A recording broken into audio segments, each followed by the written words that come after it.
January is not a month of hope. It is a month of aftermath. The celebrations are over, the noise has died down, and what remains is silence. The kind that forces people to think at what their lives actually are. So let us end our January with a man who believed silence told the truth better than words. In rural Russia, when disease arrived, people did not look for miracles. They waited for one man. He came alone, often at night, often too late. There were no hospitals, no antibiotics, no second chances. Only fevered bodies, coughing lungs, and terrified families, and him.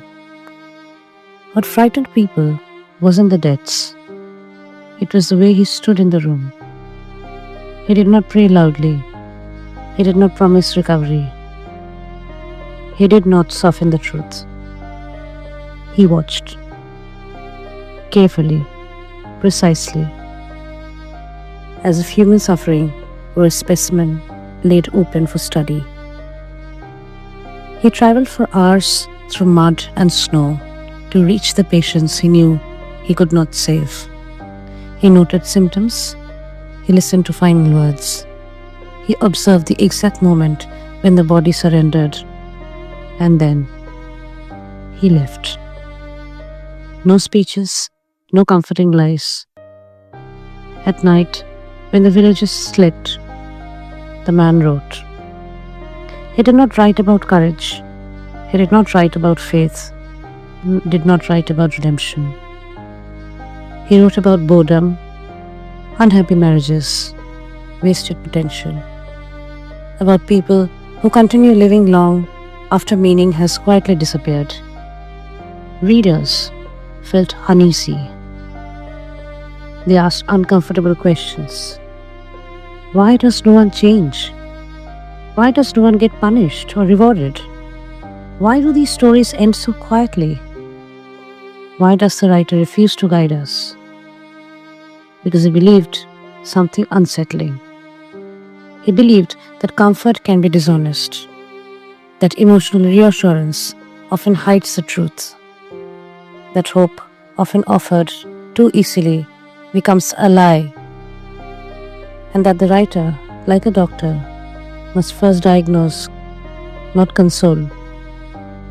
But here is what most readers never realize.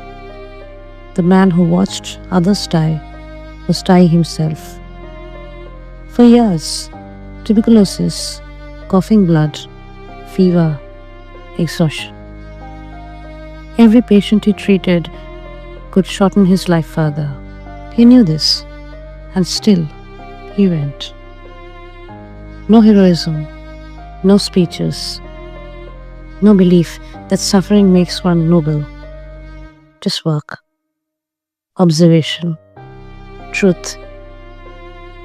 The man was Anton Chekhov, the master of the short story, the playwright of pauses, silences, and unfinished lives. The writer, so often described as gentle, but gentleness was not his method. Detachment was. Chekhov did not write calmly, because life was kind. He wrote calmly because he had trained himself not to flinch. As a doctor, he learned that emotion blurs diagnosis. As a writer, he carried that discipline onto the page. That is why his characters are not rescued. That is why explanations never arrive. That is why meaning is suggested but never handed to us. Chekov once suggested that the artist's role is not to solve problems, but to state them correctly. And so he did, without sermons, without judgments, without comfort. Chekov did not give the world cures. He showed symptoms, and then, like a doctor leaving the bedside, he walked out of the room, leaving us alone with the truth. and the silence it creates. Stay tuned for more of such stories.